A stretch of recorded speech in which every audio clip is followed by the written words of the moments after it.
Moreover, many of these testimonies had a feel of candor and frankness conspicuously absent from the exculpatory, alibi-laden, and mendacious testimony so often encountered in such court records.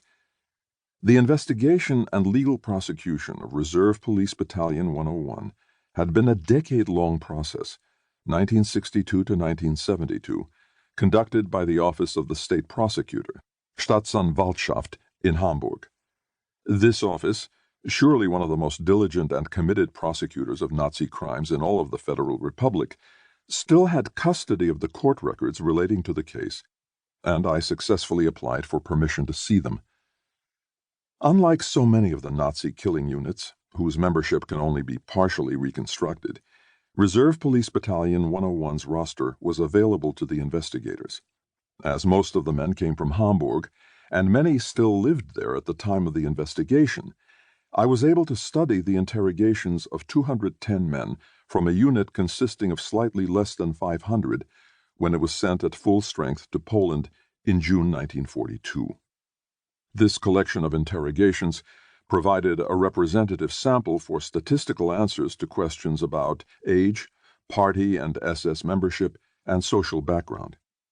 Moreover, about 125 of the testimonies were sufficiently substantive to permit both detailed narrative reconstruction and analysis of the internal dynamics of this killing unit. Ultimately, the Holocaust took place because at the most basic level, individual human beings killed other human beings in large numbers over an extended period of time. The grassroots perpetrators became professional killers. The historian encounters numerous difficulties in trying to write about a unit of such men, among them the problem of sources. In the case of Reserve Police Battalion 101, in contrast to many of the killing units operating in the Soviet Union, there are few contemporary documents and none that deal explicitly with its killing activities. The accounts of a handful of Jewish survivors can establish the dates and magnitude of various actions in some of the towns where the battalion operated, but unlike survivor testimony about prominent perpetrators in the ghettos and camps, where prolonged contact was possible, survivor testimony can tell us little about an itinerant unit like Reserve Police Battalion 101. Unknown men arrived, carried out their murderous task, and left. Seldom, in fact, can the survivors even remember the peculiar green uniforms of the order police to identify what kind of unit was involved. In writing about Reserve Police Battalion 101, therefore, I have depended heavily upon the judicial interrogations of some 125 men conducted in the 1960s. To read about the same events experienced by a single unit as filtered through the memories of 125 different men more than 20 years after the fact is disconcerting to a historian looking for certainties.